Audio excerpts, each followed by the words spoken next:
tayo ngayon. U12 Aero. Tingnan natin kung lalabas. Yan. Spin cycle. Start.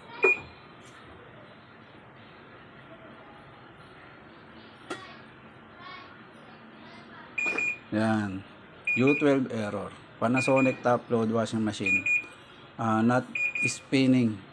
Yan ang problema na yan. So, palitan natin siya ng tawag dito, lead sensor.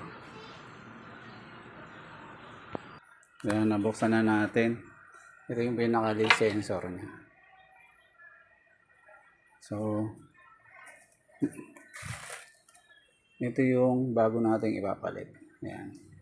Palitan natin yung lead sensor. Okay. Yan, napalitan na natin siya ng lead sensor. Testing na lang natin ulit. Yan, napalitan na natin siya ng lead sensor. Testing ulit natin. Kung lalabas sa spin, start. Yan.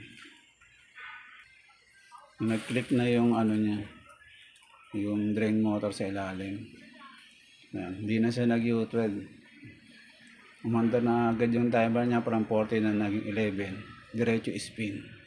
So, yun yung dahilan bakit nagkakaroon sa ng U12 error. Sira yung lead sensor niya. Kadalasan problem niyan, sobrang dami ng sabon, aapaw yung bula, nababasa yung sensor, kaya nasisira yung lead sensor natin. Yan, maraming salamat sa lahat ng nanonood. Sa mga bago pa lang, please like and share. Thank you very much.